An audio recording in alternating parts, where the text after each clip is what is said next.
कि हम पढ़ने वाले थे decline of Mohammad bin Qasim. Heading डाल लीजिए, मोहम्मद बिन कासिम का दमन। इसी में ताहिर की पर्सनल लाइफ भी इंक्लूड हो जाएगी। हेडिंग डालो फटाफट, हेडिंग डालिए, मोहम्मद बिन कासिम का दमन, डिक्लाइन ऑफ मोहम्मद बिन कासिम। ठीक है, ये आपकी हेडिंग होनी चाहिए, a decline of Mohammad bin Qasim.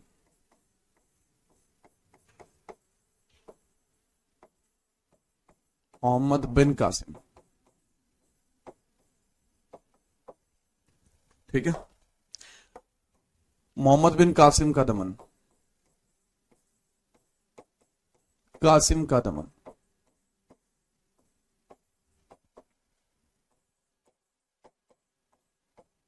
अब अगर मैं आपको हाथ से मैप बना के दिखाऊं कि भाई इसका एक्सपेंशन जो था एरिया वो कहां से हो चुका था। दमन का मतलब क्या होता है बच्चे? दमन का मतलब होता है किसी चीज का डिक्लाइन हो जाना, किसी चीज का खत्म हो जाना, किसी चीज की डेथ हो जाना। ठीक है, उस चीज को बोलते हैं। ठीक है, अच्छा ये समझना, अगर मैं आपको बात बताऊं, अगर ये हम इंडिया का मैप इसको हम कंसीडर करते हैं, okay that's basically map of India, and बढ़िया तरीके से अगर इस कंसीडरेशन के हिसाब से हम चलें तो ये वाला जो पोर्शन है ये वर्तमान में पाकिस्तान है और यहां आपका अफगान का रीजन है। वर्तमान की कंडीशन की बात करूं, वर्तमान currently, this is current map of India, current map of India. ठीक है, तो ये वाला जो पोर्शन है दैट इज बेसिकली पाकिस्तान। अब इसमें आपको इसी मैप के रिगार्डिंग अगर मैं आपको थोड़ा सा एरिया एक्सपेंड करके बताऊं बच्चे, ठीक है, तो आप थोड़ा सा समझिएगा, just give me a second. ठीक है, तो ये वाला जो पोर्शन इसमें आपको देखने को मिल रहा है दैट इज सिंध। ये वाला जो पोर्शन है बच्चे ये था सिंध, ये जो पोर्शन था ये सिंध था, सिंध। ये पोर्शन क्या था सर? सिंध था। अब इसके ऊपर कब्जा किसने कर लिया था? वो कब्जा कर लिया था मोहम्मद बिन कासिम ने। तो मोहम्मद बिन कासिम का जो एम्पायर का फॉर्मेशन था वो कहां से कहां तक था? पहले उसने सिंध पर कब्जा किया, इस पूरे एरिया पर कब्जा किया और यहां मुल्तान तक उसने अपना कब्जा कर लिया था। तो ये जो एरिया मैं आपका यहां फिगर में बना रहा हूं, ये वो एरिया है जहां पर मुस्लिम प्रभाव आ चुका था। ये वो एरिया है जहां पर मुस्लिम प्रभाव आ चुका था। भारत के कुछ एरिया में मुस्लिम प्रभाव था, बाकी सारे एरिया में मुस्लिम प्रभाव नहीं था। तो ये वो पोर्शन हो गया जहां मुस्लिम प्रभाव था। ठीक है, याद रखना। तो this was the area that was belong to that specific person. तो ये वो एरिया है जहां पर, ठीक है, मोहम्मद बिन कासिम के द्वारा अपने एरिया को फैला दिया गया था। ये अफगान का पोर्शन है, तो इसको मैं सिर्फ बता रहा हूं कि हाँ अफगान है। तो दैट वाज कासिम का पोर्शन। अब कासिम के द्वारा जो फेमस शहर लूटे गए थे वो कौन कौन से थे? सर सबसे पहले तो उसने यहां पे लूटा था दाहोद। ठीक है, ठीक है, इसको बोलते दाहोद बोल लीजिए, देवल बोल लीजिए, डेबल, डेबल बोल लीजिए, देवल पर किया था। इसके बाद ब्रह्मनाबाद यहां पर है। यहां यहां पर आपको देखने को मिलेगा यहां रावर, उसने रावर पर भी कब्जा कर लिया था। यहां ब्रह्मनाबाद है, ब्रह्मनाबाद यहां पर भी कब्जा कर लिया था। सिर्फ समझा रहा हूं बेटा, ये आपको नोट नहीं करना है, सिर्फ समझा रहा हूं ये वाली चीज। ठीक है, और यहां पर आपको देखने को मिलता मुल्तान, तो उसने यहां पर भी कब्जा कर लिया था। तो ये कुछ पोर्शन है जो किसके द्वारा कब्जा लिए गए थे? मोहम्मद बिन कासिम के द्वारा इन एरियाज पर कब्जा कर लिया गया था। ठीक है, अब जब इतने सारे एरियाज पर कब्जा कर लिया गया, उसके आगे क्या हुआ वो समझिए, बताने की कोशिश करता हूं। चलो, रावर के युद्ध के बाद, रावर के युद्ध के बाद, युद्ध के बाद, आफ्टर रावर बैटल, आफ्टर रावर या अरूर या रावर बैटल, रावर के युद्ध के बाद क्या होता है? दाहिर की डेथ हो जाती है, दाहिर की डेथ हो गई, दाहिर की मृत्यु, दाहिर डेथ। दाहिर डेथ, यानी दाहिर की तो मृत्यु हो गई। दाहिर की क्या हो जाती? दाहिर की मृत्यु होती। अच्छा, रावर का युद्ध कब हुआ था? सर रावर का युद्ध हुआ था 712 एडी। ठीक है सर। अच्छा, दाहिर की मृत्यु के बाद आप समझिए, दाहिर की पुत्री भी थी और दाहिर की पत्नी भी थी। अगर मैं दाहिर की पत्नी की बात करूं, दाहिर की पत्नी कौन कौन थी? तो दाहिर की दो पत्नी थी, एक थी लाडो देवी और एक थी रानी देवी। एक तो थी बच्चे रानी देवी और एक थी भाई लाडो देवी। लाडो देवी, ठीक है। तो लिख लीजिए, नामों को भी लिख लीजिए, रानी, रानी देवी एंड लाडो देवी। ये कौन है? दाहिर वाइफ, ये दाहिर वाइफ है। सेम इसी प्रकार से दाहिर की बेटियां भी थी, उनको भी लिख लीजिए। दाहिर की बेटियां भी थी, दाहिर की बेटी, ठीक है। अब दाहिर्स डॉटर, डॉटर। अब दाहिर की जो डॉटर थी वो आपको दो देखने को मिलेंगे, उनका नाम देख लीजिए। एक का नाम था सूर्यवती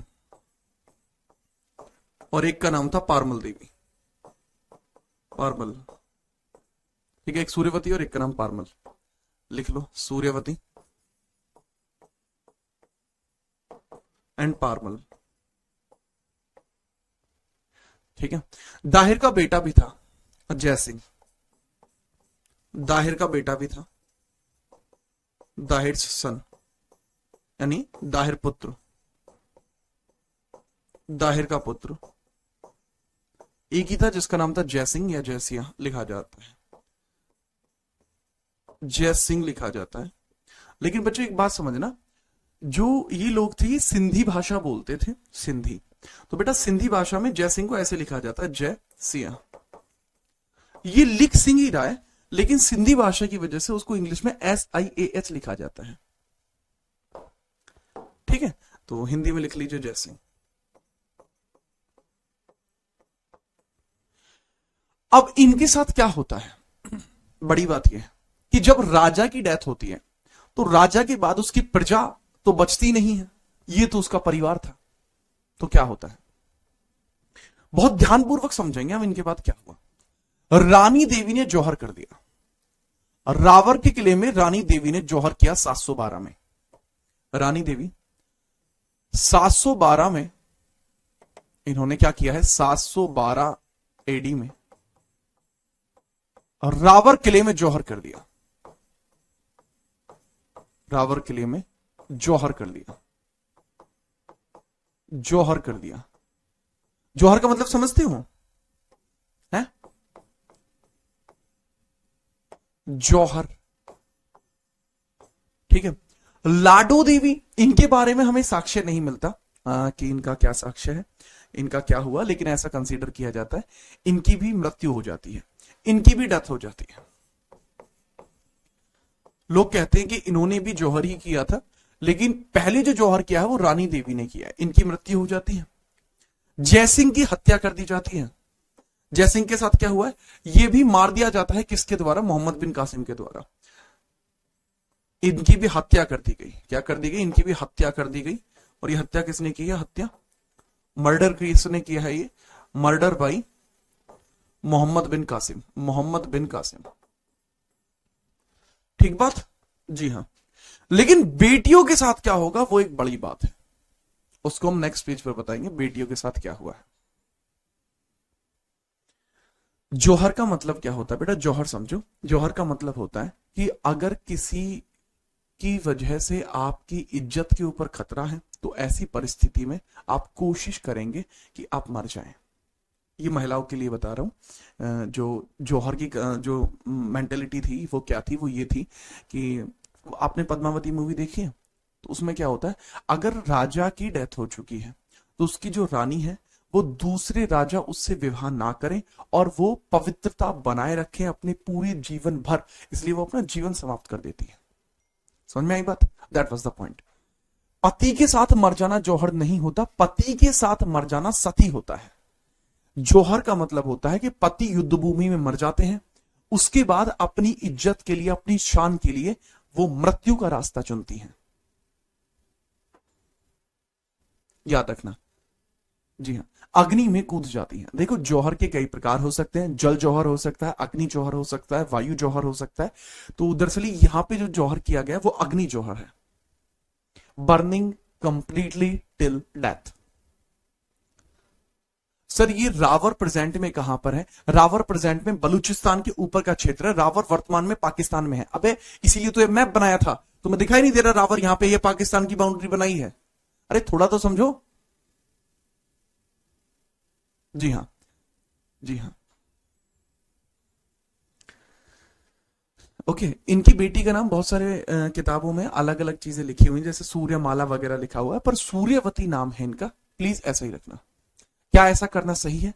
अपनी शान की रक्षा करना मृत्यु से बढ़कर है, और ऐसा जी हां सही है।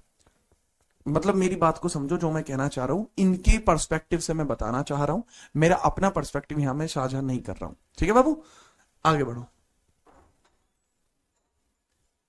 अच्छा, इसके बाद क्या होता है वो समझो। जब आप नोट कर दो तो बता देना, noted, then we will move further.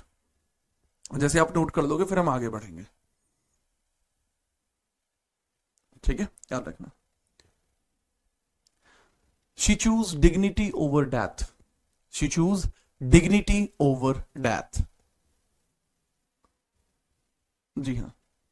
Jaisingh की हत्या किसने की? बेटा murder by MBK, Mohammad bin Qasim. जी बिल्कुल, done done done. Okay, move further. इसके बाद क्या होता है? एड ऑन किया और फिर हम आगे बढ़ते हैं। इसके बाद क्या होता है? मोहम्मद बिन कासिम की हत्या के कारण, मोहम्मद बिन कासिम की हत्या के कारण,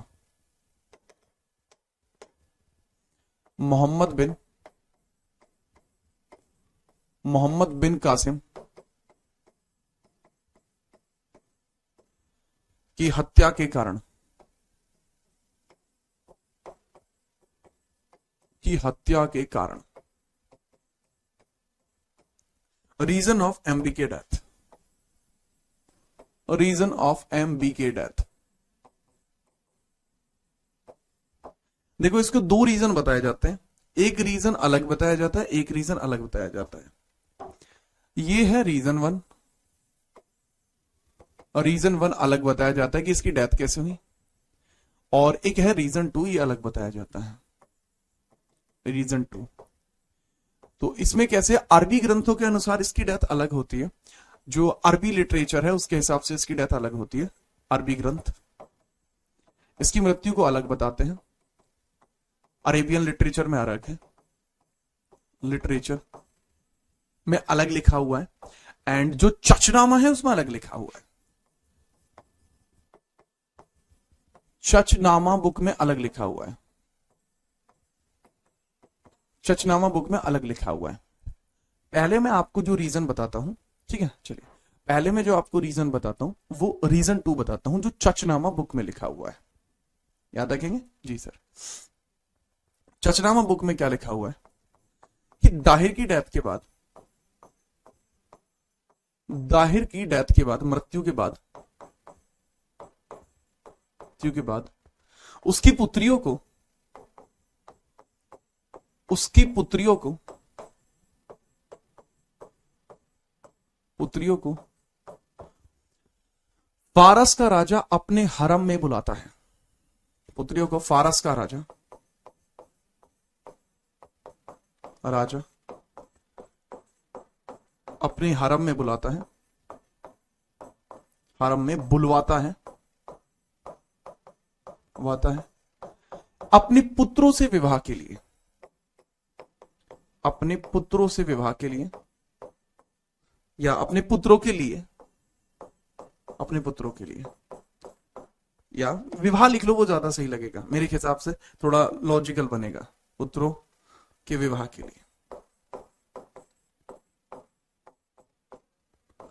हालांकि इसके पीछे का रीजन आप जानते हैं कि मैं ऐसा क्यों लिखवा रहा हूं, क्योंकि मैं एक चीज का मेंटेनेंस रखना चाहता हूं कि हाँ चीजें मेंटेन है। ठीक है, ज्यादा वैसे ज्यादा आउट ऑफ द लाइन चीजें नहीं लिखना चाहता। ठीक है, चचनामा एक बुक है, आप जानते हैं इसके बारे में। अब होता क्या है, Dahir after Dahir's death, after Dahir's death her daughters were called to haram, were called to haram by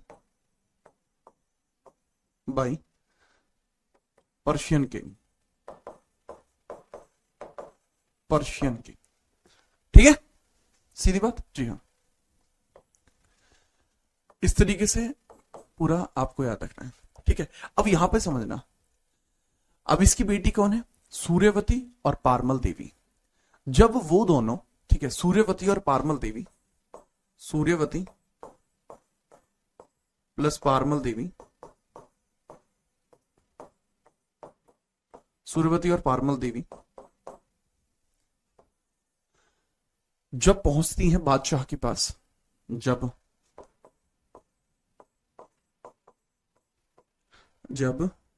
राजा के पास पहुंची,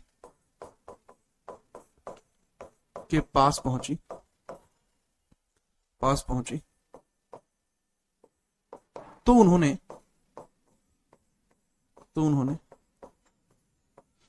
मोहम्मद बिन कासिम पर बदसलूकी के आरोप लगाए। उन्होंने मोहम्मद बिन कासिम पर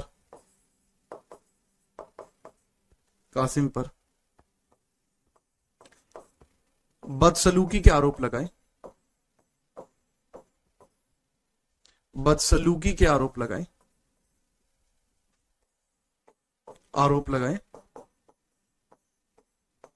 बदसलूकी के आरोप लगाए और राजा का ब्रेन वॉश कर दिया, तथा राजा का ब्रेन वॉश कर दिया, राजा का ब्रेन वॉश या भड़का दिया, राजा को भड़का दिया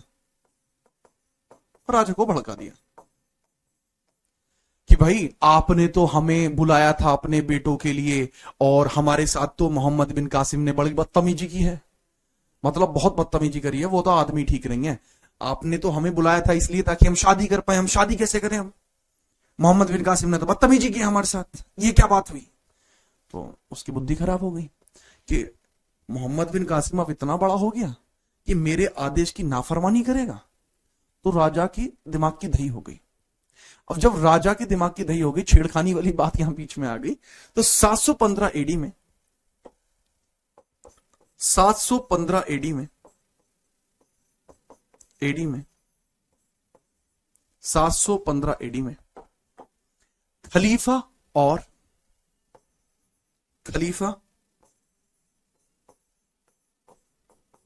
प्लस राजा, फारस राजा द्वारा मोहम्मद बिन कासिम की हत्या के आदेश दिए गए, मोहम्मद बिन कासिम की हत्या के आदेश दिए गए, कि हत्या के आदेश दिए गए, कि हत्या के आदेश दिए गए, कि आदेश दिए गए एंड जुलाई महीने में उसकी हत्या कर दी गई, एंड कासिम की जुलाई के महीने में हत्या कर दी गई, एंड इसकी जुलाई में हत्या कर दी गई, जुलाई 715 एडी में हत्या कर दी गई,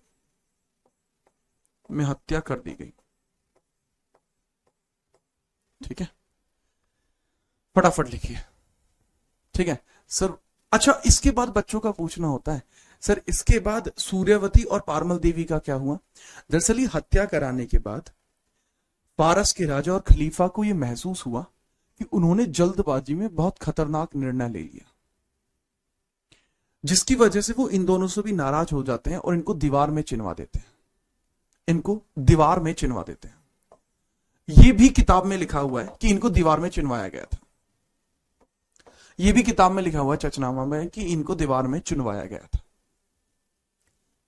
ठीक है, खलीफा क्या होता है, फारस का राजा कौन था, इस सब चीज के लिए पुरानी क्लास देखो। आप अपना समय बर्बाद ना करें, पहली क्लास से क्लास देखें। चचनामा की लेखक कौन है? पहली क्लास से क्लास देखें। ठीक है बाबू? शुक्ला जी, आपका नाम अच्छा लगा हमें, इसलिए बड़े प्यार से बता रहे हैं आपको कि बाबू पहली क्लास से क्लास देखो, तब आपको समझ में आएगा। ठीक है? अब ये रीजन है।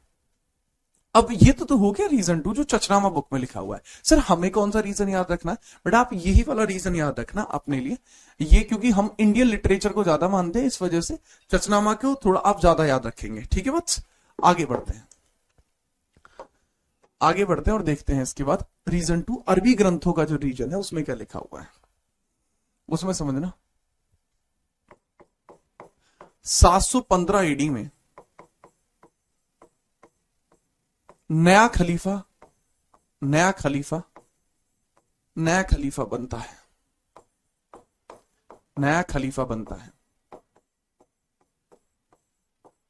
बनता है, न्यू खलीफा अपॉइंटेड,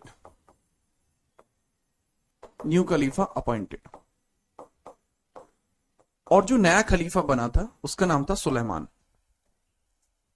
ठीक है? और 715 एडी में जो खलीफा बना था उसका नाम क्या था? सुलेमान। सुलेमान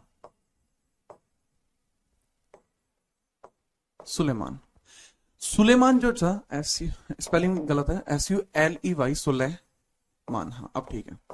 जो सुलेमान था वो अल वालिद जो इससे पुराना खलीफा था, जो अल वालिद था इससे पुराना खलीफा था, उसका भाई था, अब ये बन चुका है। उस समय खलीफा का पद कहां होता था? बेटा जिस समय की मैं बात कर रहा हूं उस समय खलीफा का पद बगदाद में हुआ करता था। कहां हुआ करता था? बगदाद में हुआ करता था। तो भाई सुलेमान जो था, सुलेमान, इसको अल हजाज पसंद नहीं था। सुलेमान, इसे अल हजाज,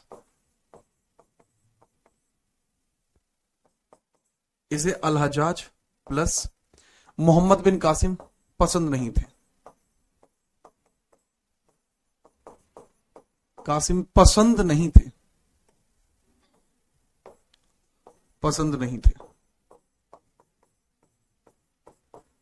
अब सारी बात आती है, ये दोनों कौन है? बेटा अल हजाज तो अभी अब मैंने आपको बताया था, ये फारस का राजा था, ये तो फारस का राजा था, और मोहम्मद बिन कासिम जो था अल हजाज का सेनापति था। ठीक है? तो मैं आपको लिखना चाहूंगा Sulaiman, he did not like al Hajjaj and Qasim.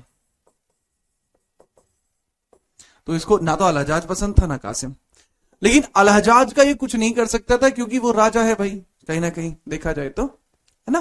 तो अब ऐसी परिस्थिति में क्या होता है, 715 में यह आदेश देता है, 715 एडी में खलीफा आदेश देता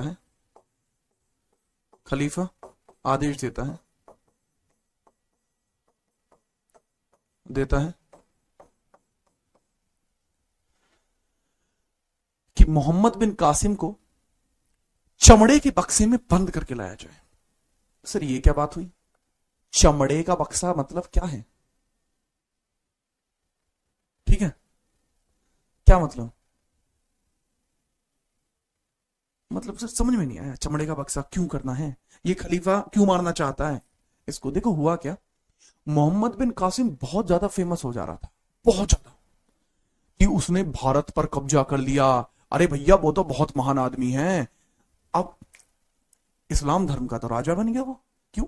इस्लाम धर्म पीछे 200 सालों से कोशिश कर रहा था भारत में आने की, लेकिन भारत में उसको कोई ला नहीं पा रहा था, कोई खलीफा भी नहीं ला पा रहा था। लेकिन भारत में कौन लेकर आया? मोहम्मद बिन कासिम। तो वो उन लोगों का क्या बन गया? उन लोगों का मसीहा बन गया। इस्लाम धर्म के सबसे बड़े गुरु से भी ज्यादा फैन फॉलोइंग उसकी हो गई। ये तो मैटर हो गया। अब जब इतनी ज्यादा फैन फॉलोइंग होगी तो सुलेमान इस बात से परेशान हो गया कि अच्छा हमारे राज्य में हमसे ज्यादा फैन फॉलोइंग, रुको तुम्हारी अभी पार्किंग लगवाते हैं। तो खलीफा आदेश देता है मोहम्मद बिन कासिम को चमड़े के बक्से में लाने के लिए, कि इसको चमड़े के बक्से में बंद करके लाना। ठीक है, देखते हैं क्या करना है। अब वहीं पे सफोकेशन की वजह से उसकी डेथ हो जाती है। तो रीजन वही है, ठीक है, खलीफा ऑर्डर्ड, आदेश देता है कि किसकी, कासिम की हत्या के, कासिम की हत्या के, आदेश देता है कासिम की हत्या के। So in 715, July 715, Qasim was killed, Qasim was killed. और जैसे ही कासिम की हत्या होती है, भारत में से धीरे धीरे इस्लामिक प्रभाव कम होने लगता है। सुलेमान कौन था? बेटा अगर आप इतना दिमाग भी नहीं लगा सकते हो जितना आपको यहां लिखा हुआ दिख रहा है, तो फिर बेटा क्या कर रहे हो आप यहां? 715 ईडी में नया खलीफा बनता है सुलेमान। अगर आप ये भी नहीं देख पा रहे हो, हाउ कैन यू एक्सपेक्ट कि आप पेपर में अच्छा करोगे बाबू? ठीक है, तो लिख रहे ना 715 ईडी में इसकी मार दिया गया। तो बेटा ये दो अलग अलग रीजन है, रीजन वन ये है, रीजन टू ये है। ठीक है, दोनों ही रीजन किस लिए हैं? आपको पता लगे मोहम्मद बिन कासिम की हत्या कैसे हुई। असलियत में कौन सा रीजन आपको मानना है? सिर्फ रीजन टू ज्यादा मानना। रीजन वन किताबों में लिखा होता है, इसलिए मैंने आपको बता दिया, कुछ यूपीएससी की किताबों में लिखा होता है। ये वाला रीजन आप याद रखना। आप नोट करिए, जैसे ही नोट हो जाए मुझे बताना। ठीक है। ठीक है। और ये कौन था, ये पीछे आ रहा था कि स्टैटिक जी के पढ़ी हुई तो है आपने मुझसे, पुराने वाले बैच में स्टैटिक जी के पढ़ाई तो थी मैंने, है? कैसी बात कर रहे हो? बहुत क्लास ली थी मैंने स्टैटिक की, हाथ से ही पढ़ाता हूं मैं स्टैटिक भी। आई जस्ट प्रेफर हाथ से, क्योंकि बच्चे नोट्स बना पाते हैं, अच्छे से समझ पाते हैं। मेरा यही हमेशा का यही है। हाँ। सर बुक कब आएगी? यार पब्लिशन में है बुक, आ जाएगी। ओके। हुआ क्या था एक्चुअली? यार एक्चुअली ये हुआ था, रीजन टू था। ठीक है चलो, सर आपकी वॉच लेके जाऊंगा। हाँ भाई ले जाइयो यार, कैसी बात करो, बहुत बड़ा जी है हमारा, राणा साहब हैं भाई। ठीक है ओके। नोटबुक में दोनों लिख लो, गधो, नोटबुक में दोनों लिखो। है मुझसे पढ़ने का क्या मतलब अगर तुम्हें डिटेल ना पता हो तो?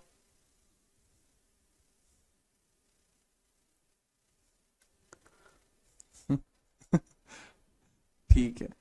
715 एडी का मतलब क्या? अरे 715 एडी का मतलब है 715 एनो डोमिनो। ईयर को लिख देते हैं, जैसे 2024 एडी चल रही है। ठीक है चलिए।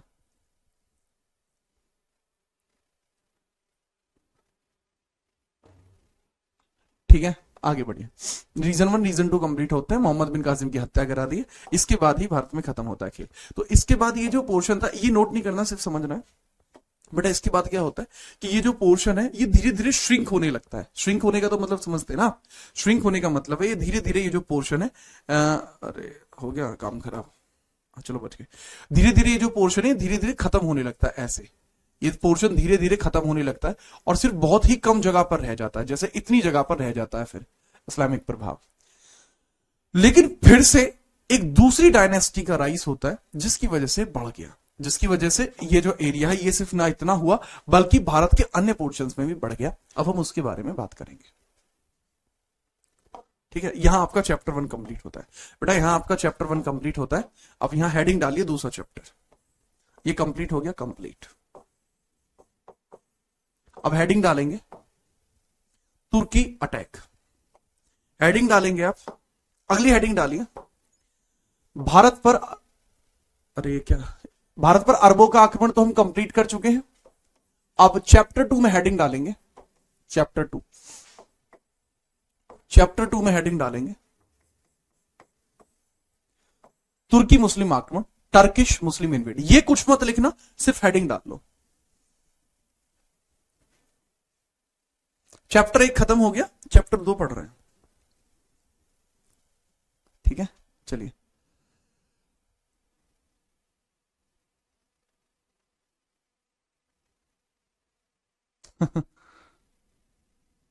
ठीक है, हेडिंग डालिए तुर्की मुस्लिम आक्रमण।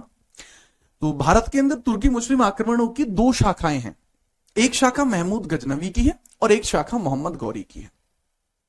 पहले हम पढ़ते हैं महमूद के बारे में, दैट इज महमूद। ये मत लिखना बेटा, ये नीचे वाला पोर्शन प्लीज नोट ना करें, ये वाला पोर्शन नोट ना करें। आपको सिर्फ चैप्टर 2 की हेडिंग डालनी है, आगे वाले पेज से नोट करना है, ये सिर्फ समझाने के लिए है। पहले हम पढ़ते हैं महमूद गजनी। ठीक है, इसका एम्पायर है गिजनैविड, इसका एम्पायर है गिजनैविड, या आगे लिख दूंगा, चलो यहां क्या लिखना। उसके बाद हम पढ़ते हैं गोरी। ये दोनों अफगान वाले पोर्शन में थे, ठीक है जी हाँ। तो इसके बारे में हम पढ़ने वाले हैं, ठीक है बाबू। अब हेडिंग आपने डाल ली है, तो अब सबसे पहले समझने की कोशिश करते हैं। अच्छा, एक ना प्लीज एक कमेंट का मुझे रिप्लाई देने दीजिए। आप ये मत कहना है कि सर आप बहुत ज्यादा कमेंटों का रिप्लाई देते हो। बस एक कमेंट है कि सर आप हमारी कमेंट भी पढ़ लो। बेटा, जिसको कमेंट पढ़वानी है लास्ट की 5 मिनट रुकना, बीच क्लास में आप बाकी बच्चों का समय व्यर्थ कर देते हैं, ठीक है बाबू। तो आप सबकी कमेंट में पढ़ूंगा, लेकिन आप अभी पढ़ने पे ध्यान दो, है ना। जो आपका काम है पढ़ना, आप वो करो, जो मेरा काम है मैं वो करता हूं। चलो बेटा,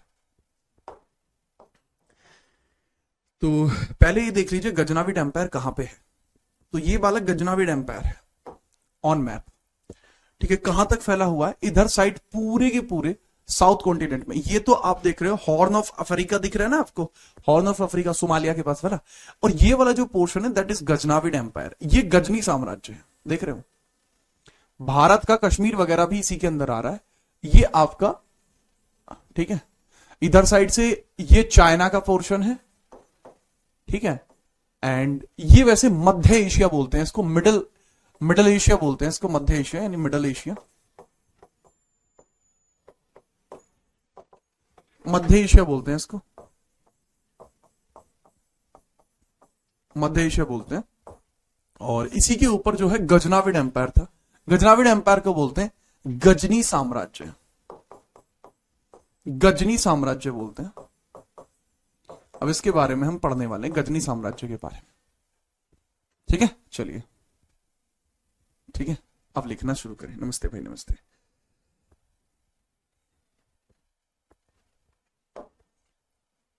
गजनी साम्राज्य की स्थापना पढ़ेंगे आप, गजनी साम्राज्य की स्थापना।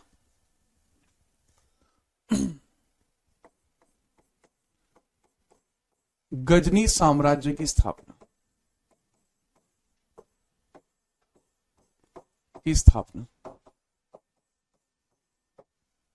Establishment of Ghaznavid empire.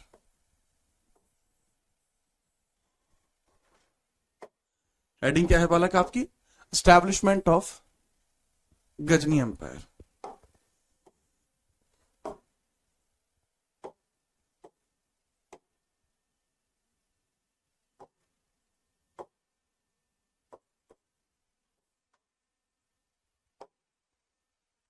Chapter 2,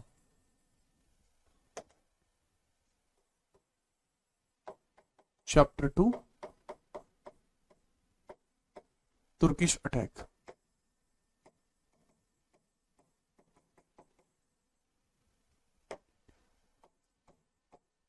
तुर्की आक्रमण।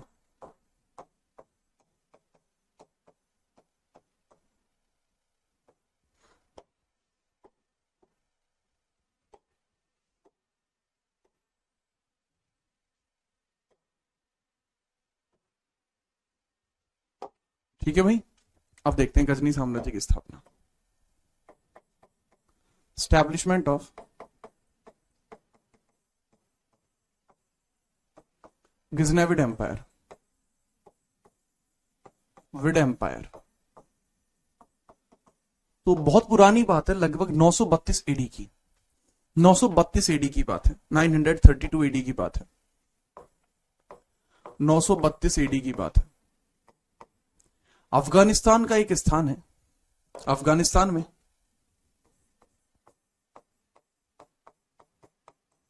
अफगानिस्तान क्षेत्र में गजनी शहर के आसपास, गजनी शहर के आसपास, गजनी शहर के आसपास, शहर के आसपास एक कबीले के द्वारा अपना प्रमुख चुना जाता है। शहर के आसपास कुछ लोग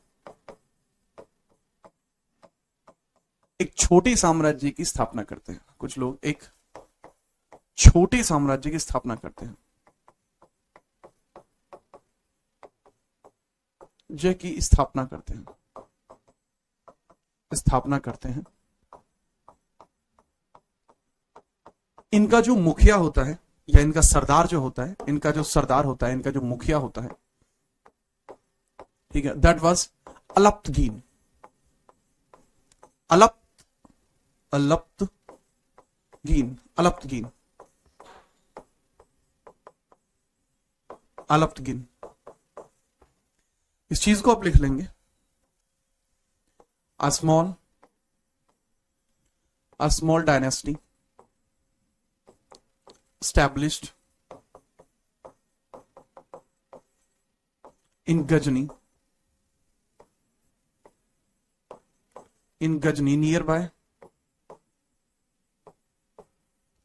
nearby Afghanistan areas, and their head was Alptigin. Head कौन था? अलप्तगीन था। ठीक है जी हाँ। तो यहां पर आपको देखने को मिल रहा है कि अलप्तगीन के द्वारा कुछ लोगों को अपने साथ इकट्ठा किया गया है। क्या एक साम्राज्य है यार, बहुत सारे लोग साथ में आए हैं, एक साम्राज्य के जैसा है पर यह साम्राज्य नहीं है। एक साम्राज्य के जैसा है पर यह एक साम्राज्य नहीं है, बहुत छोटे से लोग हैं यहां पर। ठीक है, याद रखना। अब बहुत सारे लोग कहते हैं कि जो अलप्तगीन था ना, वो प्रभावशाली व्यक्ति नहीं था, मतलब इसको चुना गया था कि भाई अंधों में काना सरदार, कि यार कोई भी नहीं है तो इसको चुन लो। अरे जब कोई है ही नहीं तो इसको चुन लो, क्या दिक्कत है?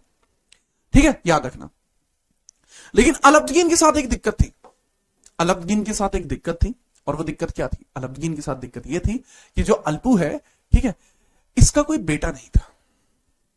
अलप्तगीन का कोई भी पुत्र नहीं था, कोई भी पुत्र अलप्तगीन का नहीं था, लेकिन इसकी पुत्री थी, और यह अपनी पुत्री का विवाह अपने ही गुलाम से करता है। यह अपनी पुत्री का विवाह अपने ही एक गुलाम से करता है। तो लिख लेना, अलप्तगीन का कोई पुत्र नहीं था, अलप्तगीन का कोई पुत्र नहीं था, पुत्र नहीं था। तकरीबन 961 और 62 के मध्य, ठीक है, एंड 961 और 62 में यह अपनी पुत्री का विवाह, अपनी पुत्री का विवाह, पुत्री का विवाह, अपनी पुत्री का विवाह अपने गुलाम सुबुक्तगीन से करता है, अपने गुलाम सुबुक्तगीन से करता है, सुबुक्तगीन से करता है, से करता है, अपने गुलाम सुबुक्तगीन से करता है। ठीक है, चलिए, तो आप इस चीज को लिख सकते हैं। क्या लिखना है? अब ये अलप्तगीन हैज नो सन,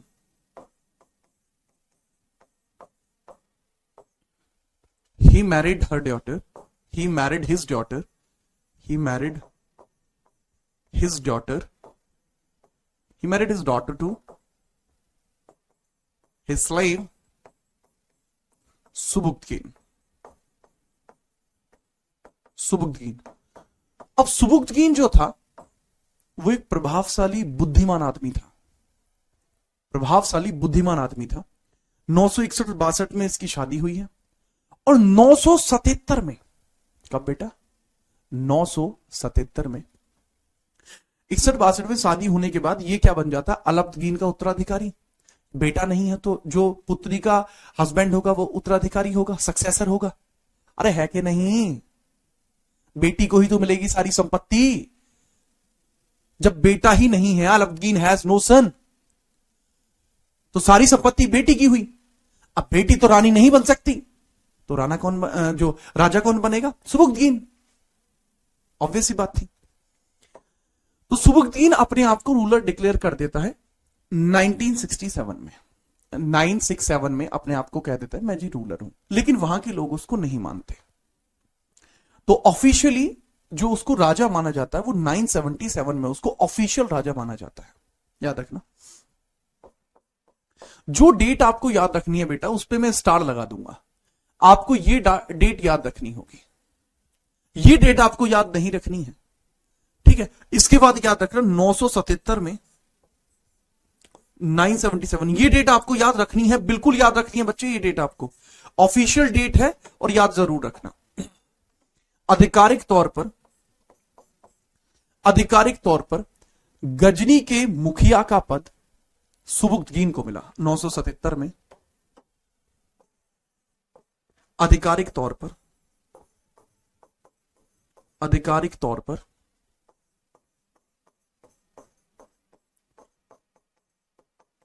गजनी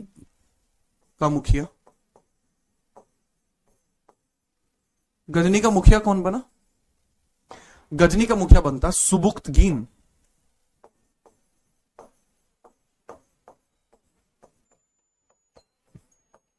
गजनी का मुखिया बनता सुबुक्तगीन आधिकारिक तौर पर 977, ठीक है। चलिए, तो बस ही ऑफिशियली डिक्लेयर्ड एज रूलर, ही ऑफिशियली डिक्लेयर्ड एज रूलर। कौन वाला? सुबुक्तगीन, ही ऑफिशियली डिक्लेयर्ड एज रूलर। और इसी समय से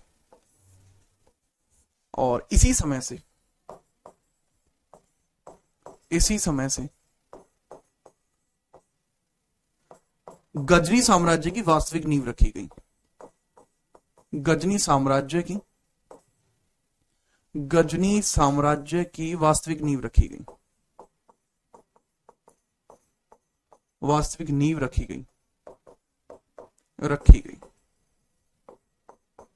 गजनी साम्राज्य की वास्तविक नींव रखी गई। इसको कहा जाता है real foundation of Ghaznavid empire. Real foundation of Ghaznavid empire. अब इस गजनी साम्राज्य को एक नाम और भी दिया जाता है, इसको यामनी एम्पायर भी बोलते हैं। और यामनी एम्पायर, इसी वंश को हम क्या बोलते हैं? यामनी एम्पायर भी बोलते हैं। यामनी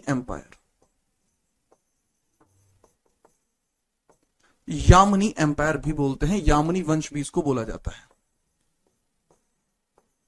यामिनी वंश भी इसको बोला जाता है। तो दोनों ही इसके नाम है, इसको यामनी एम्पायर भी बोल देते हैं, ठीक है। नोट करो इसको। सर यूपीएसआई में आपने 970 बताया था बेटा, 970 में मैंने आधिकारिक नहीं लिखा था। मुझे पता है अरुण वर्मा, मैंने यूपीएसआई में क्या बताया था, पढ़ाया तो मैं नहीं था वहां पे। मैंने बेटा वहां पे लिखा था कि 970 में सुबुक्तगीन अपने आप को राजा घोषित करता है, लेकिन खलीफा ने उसको राजा नहीं माना था। खलीफा ने जो पहली बार उसको राजा माना वो 977 में माना था। और ये बात अभी रिसेंटली मैंने पढ़ी है। किस किताब में पढ़ी है? अभी अब से 1 महीना पहले मैं एक बुक पढ़ रहा था जिसका नाम है क्या नाम था उसका, तारीख ए सुबुक्तगीन किताब पढ़ रहा था। बैहाकी ने लिखी है, वो मोहम्मद बिन बैहाकी ने लिखी है। तो उस किताब के अंदर ये वाली बात लिखी हुई है, चाहे तो चेक कर सकते हैं, ठीक है जी हाँ। यामनी क्यों बोलते हैं यार? उनका बोलने का तरीका है, वो बोल सकते हैं, उनकी मर्जी है भाई। यार डिम्पी कैसी बात है यार ये है?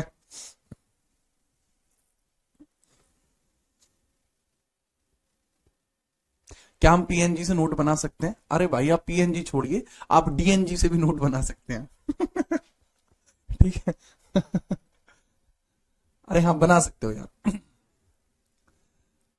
सर क्या मैं फर्स्ट क्लास ले रहा हूं, यहां से कंटिन्यू कर सकता हूं? नहीं कर सकते, फर्स्ट क्लास से देखो तब कंप्लीट करना है यहां से।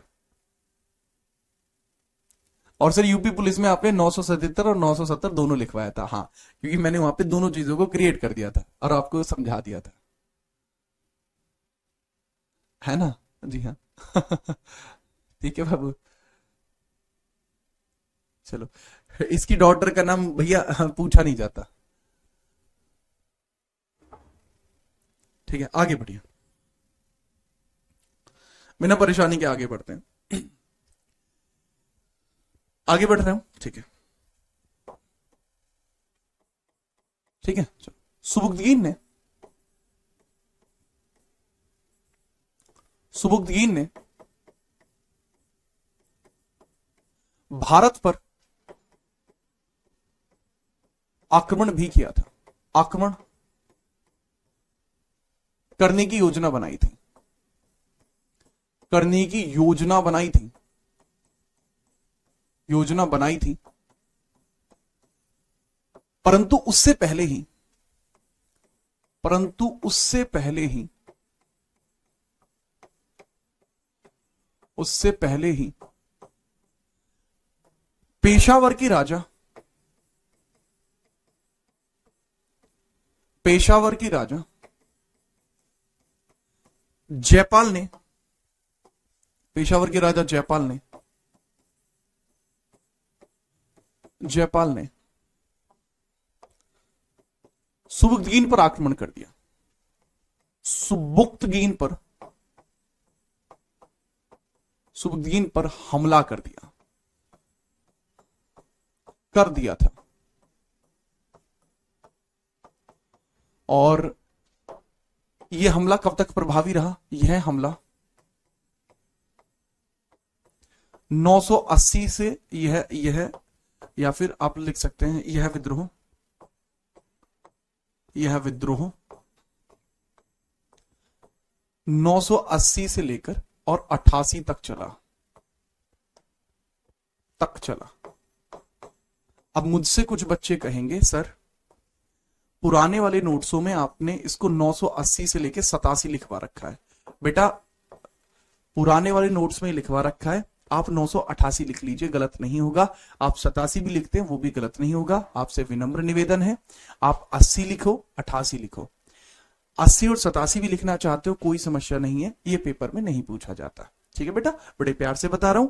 980 से 87 लिख लो या 980 से 88 लिख लो, that is up to marks. आपने 88 क्यों लिखवाया? क्योंकि 88 में इन दोनों के बीच में आखिरी हमला होता है, इसलिए मैंने 88 लिखवा दिया है। तो ये जो विद्रोह है कब से कब तक चला? इस बीच में चला। ठीक है, याद रखना। इसके बाद, इसके बाद सुबुक्तगीन, सुबुक्तगीन वापस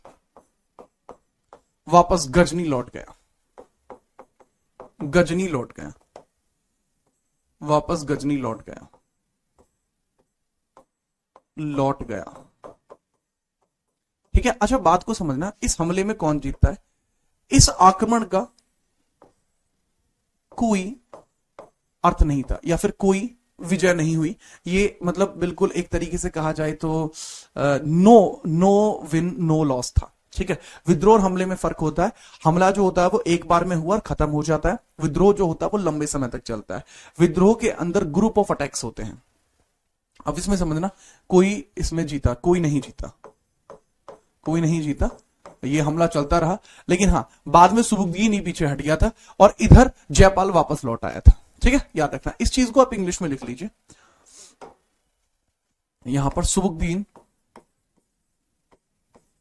Sabuktigin plan to attack India, plan to attack India, India but Peshawar ruler, Peshawar ruler Jaipal attacked him, Jaipal attack him, attacked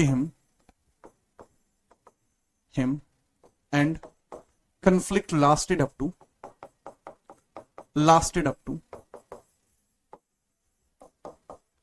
980 to 88। ठीक है, ठीक है। later this no one was winner, no one was winner and Subuktgin retreated, retreated का मतलब होता है वापस लौट जाना। ठीक है, चलिए, तो ये विद्रोह था, हमला, ये एक विद्रोह था, दैट वाज ए कन्फ्लिक्ट। ठीक है, चलिए। पेशावर कौन सी जगह है बेटा? पेशावर एक जगह है जो वर्तमान में पाकिस्तान में है, पेशावर। उस समय इसको पुरुषपुर कहते थे। उस समय इसको क्या कहते थे बाबू? पुरुषपुर कहते थे।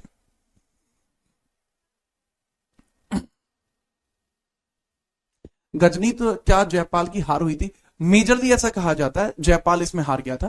ठीक है, कोई अगर आप कहना चाहते हो फिर भी सर हानि किसको ज्यादा हुई? जयपाल को अधिक हानि हुई, जयपाल को अधिक हानि हुई, अधिक हानि हुई, हानि, जयपाल को अधिक हानि हुई। बहुत ज्यादा हानि हो गई थी, लिख सकते हैं, बहुत ज्यादा हो सकती है।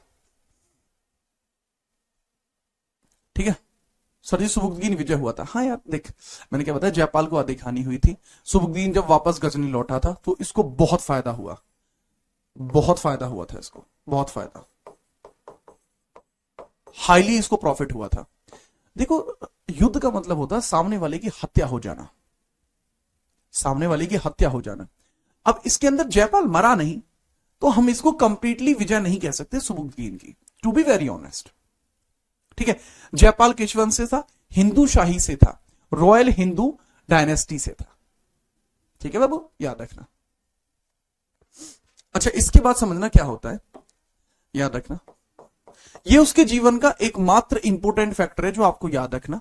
इसके बाद 998, 997, 1997 के काफी एंड में चलकर इसकी डेथ हो जाएगी। पहले इसको नोट करो, फिर आगे बढ़ते हैं।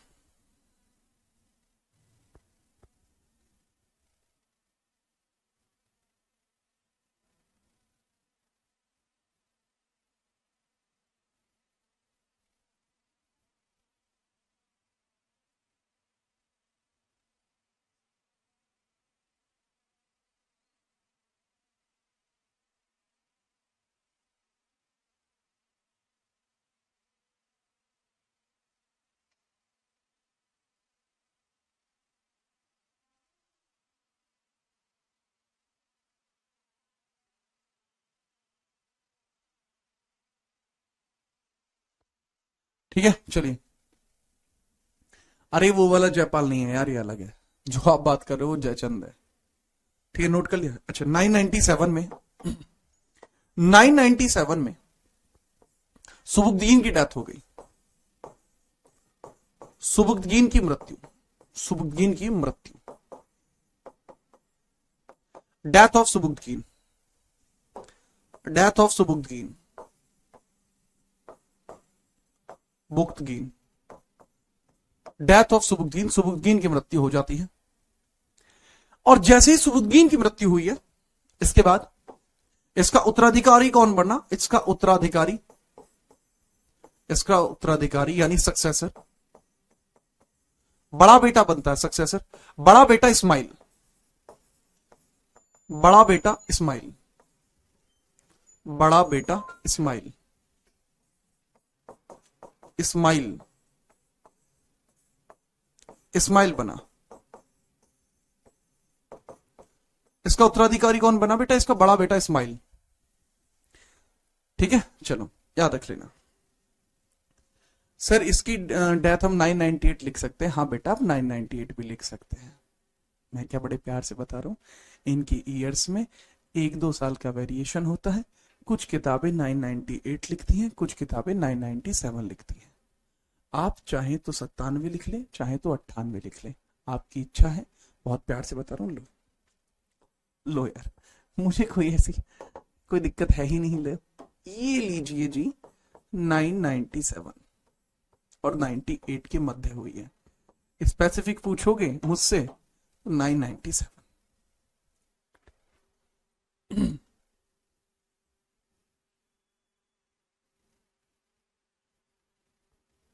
ठीक है, ठीक है। अगर किसी ने 97 लिखा, 98 लिखा, दोनों सही है। इसके बाद क्या होती है, लेकिन इसका जो छोटा बेटा है जिसका नाम है महमूद, महमूद इस्माइल की इस्माइली बना देता है, मतलब इस्माइल की हत्या कर देता है और खुद राजा बन जाता है। ठीक है, याद रखना। लेकिन 998 एडी में, 998 एडी में ही एडी में ही महमूद इस्माइल की हत्या करके राजा बनता है। नहीं, महमूद इस्माइल की हत्या करके, इस्माइल की हत्या करके राजा बना, हत्या करके शासक बना, शासक बना। ठीक है, Mahmud became ruler after killing Ismail, Mahmud became ruler after killing Ismail. ये वाला पोर्शन बता रहा हूं, Mahmud became ruler after killing Ismail. अच्छा, ये ऐसा क्यों कर पाया? क्योंकि महमूद को खलीफा ने समर्थन दिया था, supported by khalifa, supported by khalifa. इसको खलीफा ने समर्थन दिया था, इसके पास खलीफा का समर्थन था, इसके पास क्या था? खलीफा का समर्थन, इसलिए ऐसा कर पाया। अच्छा, एक बात को समझना, महमूद कौन था? सर, महमूद सुबुक्तगीन का छोटा बेटा था। ये कौन था? ही वॉज यंगर सन। कौन था? ये छोटा बेटा था, सुबुक्तगीन का छोटा बेटा, इसका छोटा बेटा था, छोटा बेटा था।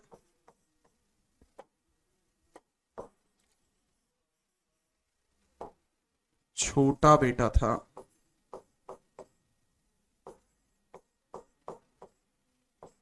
ठीक है, याद रखोगे महमूद? जी हाँ, प्लीज इसको नोट कीजिए। जैसे ही आप इसे नोट कर लेंगे, आप सोने के बन जाएंगे, सोने के। ठीक है, याद रखिए।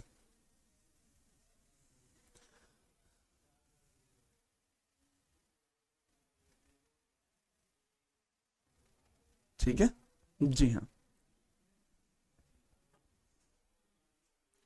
और जब महमूद राजा बनेगा तो वो किस नाम से राजा बनेगा? महमूद गजनवी के नाम से राजा बनेगा, क्योंकि वो गजनवी का राजा बना है। डन? बहुत बढ़िया। अब जो चीज बच्चे मैंने आपको बताई है, अगर आपको समझ में आई है फटाफट बताओ। मैं इसको आपको डिजिटली समझाने की कोशिश करता हूं, मैं आपको डिजिटली समझाने की कोशिश करता हूं, डिजिटली। अगर नोट हो गया तो बेटा मैं आपको डिजिटली समझाता हूं, जो ग्राफिकल स्लाइड है उसके माध्यम से।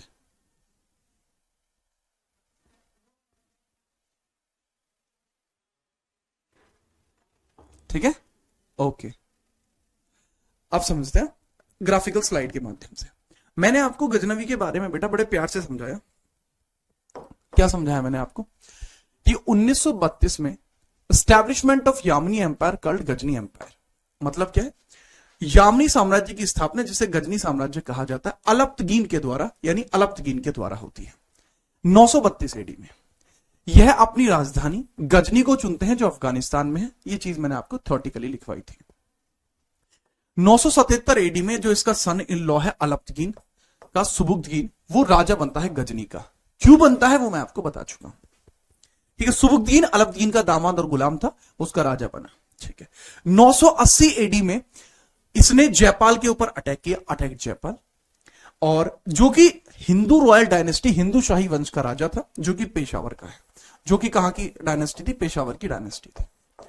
जो ये हमला है, ये एक साल में खत्म नहीं हुआ, लगभग 8 साल चला। तो 980 से लेके 88 के बीच में ये हमला चला। उसके बाद सुबुक्तगीन वापस आ गया, एंड जो जयपाल था वो अपने घर वापस चला गया। ठीक है, याद रखना। इसके बाद क्या होता है? जैसा मैंने बताया कि भाई सुबुक्तगीन जो था, इसके 2 बेटे थे। एक महमूद गजनवी, ये छोटा बेटा था, और मोहम्मद इस्माइल, ये बड़ा बेटा था। इसके बाद क्या होता है? महमूद गजनवी जो है, ये इसकी हत्या कर देता है, इसकी हत्या करता है, और खुद 998 में रूलर बना। 998 एडी में शासक बना, शासक बना। अब जैसे ये रूलर बनेगा, तो किस नाम से बनेगा? तब ये रूलर बनेगा इतने सारे नामों से। इसके बारे में हम कल चर्चा करेंगे, ठीक है जी हाँ। ये बेटा आपका डिजिटल स्लाइड होती है, जिसको मैं 1 मिनट में समझाया जा सकता है। दीज आर ग्राफिकल स्लाइड, जो बेटा कॉपी में लिखने की जरूरत नहीं है, सिर्फ समझाने के लिए होती है, ठीक है। आपकी जो चीजें हैं जो आपको समझनी है, वो इस वाली स्लाइड से जितना ज्यादा अच्छा समझोगे उतना आपके लिए बेटर होगा। अब हम शुरुआत करते हैं डाउट सेशन की। जिस भी बच्चे को पूछना है वो डाउट सेशन में पूछ सकता है। अब सर, गजनी साम्राज्य की स्थापना 977 में आपने लिखवाई है। अगर मैंने कोई चीज ऐसे हाथ से लिखी है तो वो सही है, बात खत्म है। स्लाइड वगैरह का भाई मैं इतना मानता नहीं हूं। अगर मैंने कोई चीज हाथ से लिखी है तो बापू वो ज्यादा सही है। मैंने पहले भी बताया है, स्लाइडें आपको समझा नहीं सकती। बस स्टैटिक, यार मेरी पुरानी वाली पड़ी हुई होगी, पुरानी वाली स्टैटिक आप देख सकते हैं, मेरी पुरानी पड़ी हुई है, काफी सारी वीडियो होंगी, आप देख सकते हैं। हाथ से पढ़ा है, हाथ से पढ़ा के आप नोट्स बना पाओगे ना अच्छे। So sorry to disturb you, लेकिन आपने एंशिएंट क्यों स्टार्ट नहीं की?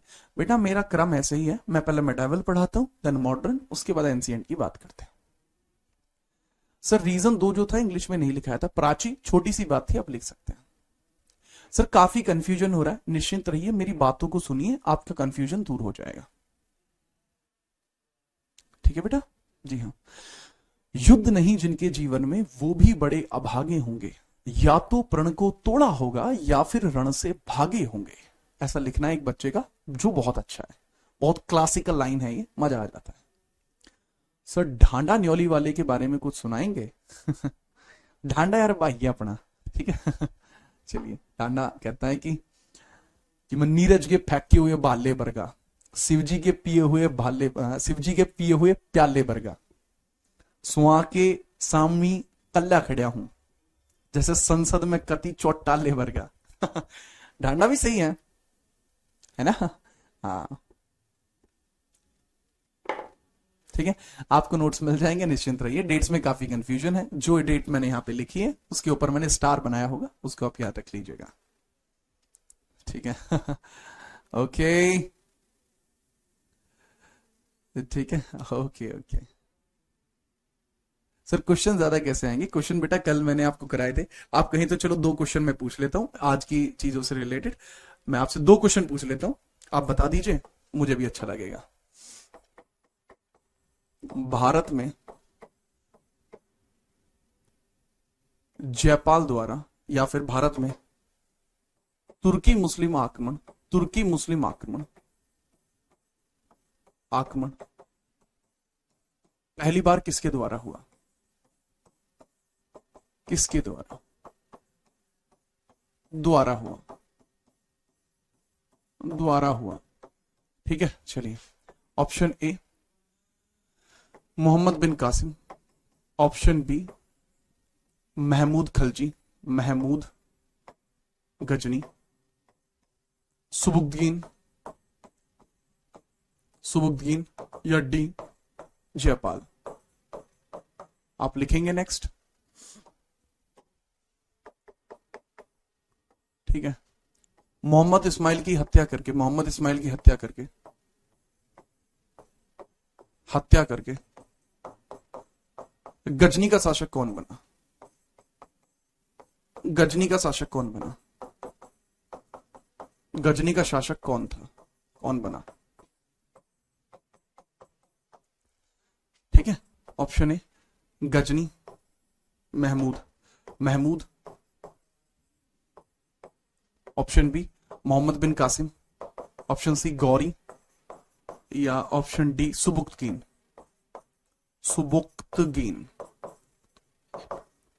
ये पहला सवाल है बेटा, ये दूसरा सवाल है, आंसर करो फटाफट। पहले सवाल का आंसर करो। क्या है ये हरकत, क्या हरकत है ये? पहले का आंसर क्या कर रहा है? एक गधा पहले का आंसर सी कर रहा है। अच्छा ठीक है। हाँ सही बात है यार, पहले का सी ही है, मैं तो मजाक कर रहा था। पहले का आपका भारत में तुर्की मुस्लिम आक्रमण, जो तुर्की है ना, तुर्की मुस्लिम आक्रमण पर सुबुद्दीन का ही हुआ था, ठीक है। और मोहम्मद इस्माइल की हत्या करके गजनी का शासक कौन बना था? इस्माइल की हत्या करके शासक बना था महमूद, ठीक है, महमूद बना था। महमूद उसका नाम था ना। गजनी तो इसलिए बोलते थे क्योंकि गजनी का रूलर था, इसलिए गजनी बोलते थे, वैसे उसका नाम महमूद था।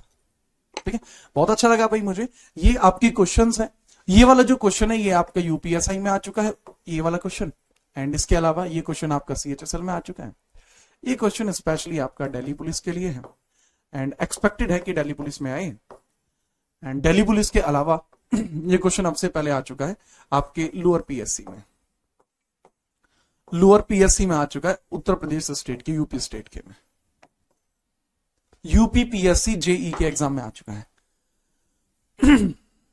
ठीक है, चलो अब कल मिलते हैं, ठीक है बाबू जी। हाँ ठीक, अच्छा लगा मुझे।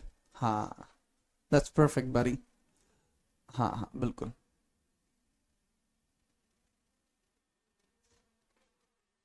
ठीक है, चलिए